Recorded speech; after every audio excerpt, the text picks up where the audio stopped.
किसी गांव में श्याम नाम का एक गरीब मजदूर अपनी पत्नी के साथ रहता था। वह दूसरों की मजदूरी कर अपना गुजारा करता था। कभी कभी काम न मिलने पर खाली पेट ही सोना पड़ता था। अजी आज तो आप काम पर भी नहीं गए। आज हमारे घर का चूल्हा कैसे जलेगा? आज हम क्या खाएंगे?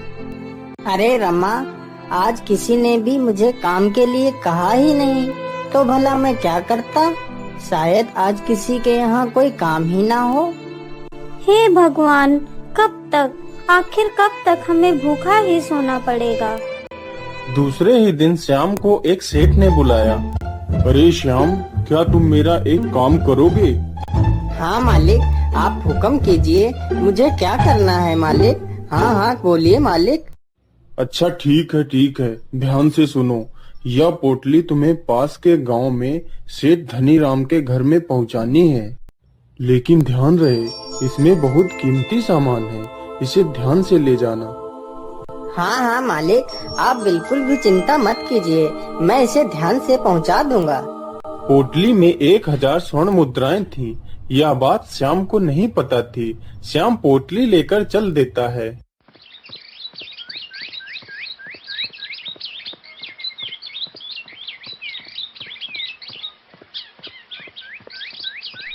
श्याम चलते चलते थक जाता है। अरे बाप रे, अब मैं बहुत थक गया हूँ, अब और नहीं चला जाता। ऐसा करता हूँ, मैं थोड़ी देर इस पेड़ के नीचे आराम कर लेता हूँ, फिर आगे चलूंगा। फिर श्याम पेड़ के नीचे आराम करने लगता है। पेड़ की छांव में श्याम को नींद आ जाती है। तभी वहाँ पर 2 चोर आकर उसकी पोटली उठा ले जाते हैं।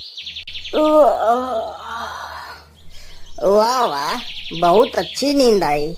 चलो अब पोटली लेकर चलता हूँ। अरे मेरी पोटली कहाँ गई? हे भगवान, हे ऊपर वाले, मेरी पोटली कहाँ गई? हे ऊपर वाले, अब मैं क्या करूँगा? अब मैं सेठ को क्या मुंह दिखाऊंगा? सेठ मुझे जान से मार डालेगा। हे भगवान, मैं क्या करूँ?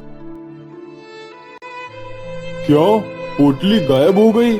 अरे तुझे पता भी है उसमें 1000 स्वर्ण मुद्राएं थी। अब तू मुझे वह पोटली लाकर दे, या फिर पूरी जिंदगी मेरे पास मुफ्त में नौकर बनकर रहे।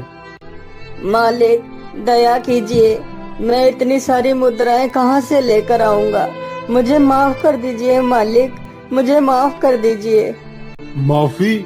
और तुझे? चल जल्दी से काम पर लग जा। फिर श्याम सारा दिन काम करता। सेठ उसे 1 पैसा भी नहीं देता, सिवाय एक वक्त खाने के। श्याम वह खाना लेकर अपने घर चला जाता। हे भगवान, क्या सारी दुनिया का दुख हमारे ही नसीब में लिख दिया है? भगवान हमारी मदद करो या फिर हमें मृत्यु दे दो। अरे सुन, आज तू पहाड़ी वाला खेत जोत कर आ जा, कल उसमें फसल बोनी है।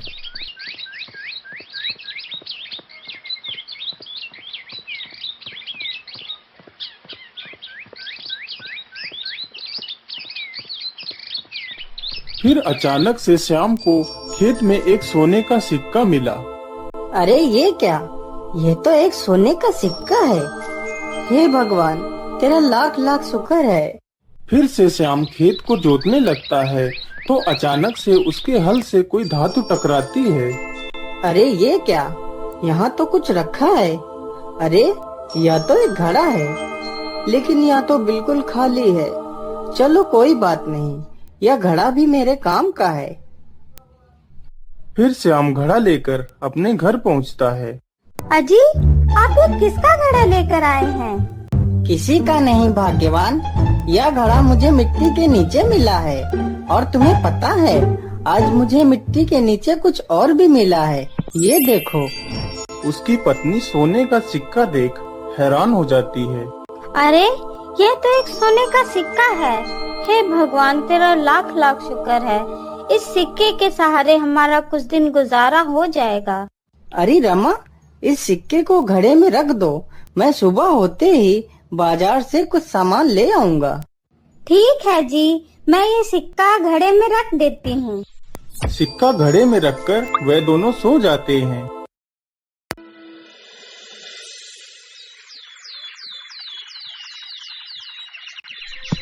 अरे ये क्या, घड़े में इतने सारे सोने के सिक्के, ये कैसे हुआ? अरे रमा, उठो उठो। अरे रमा सुनो, ये देखो घड़े में इतने सारे सिक्के।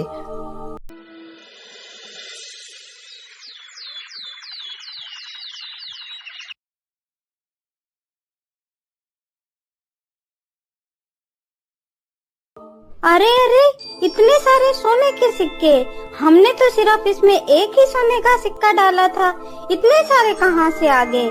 मुझे लगता है कि ये कोई जादुई घड़ा है। चलो चलो, इसमें कुछ और डाल के देखते हैं।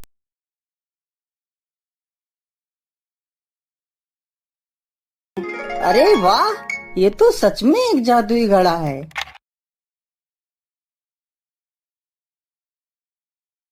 फिर श्याम 1000 स्वर्ण मुद्राएं लेकर सेठ के पास जाता है।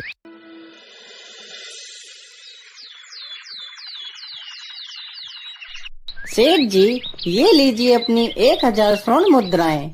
अरे लाओ लाओ, मेरी 1000 स्वर्ण मुद्राएं। जा श्याम जा, आज के बाद तुझे काम करने की कोई आवश्यकता नहीं।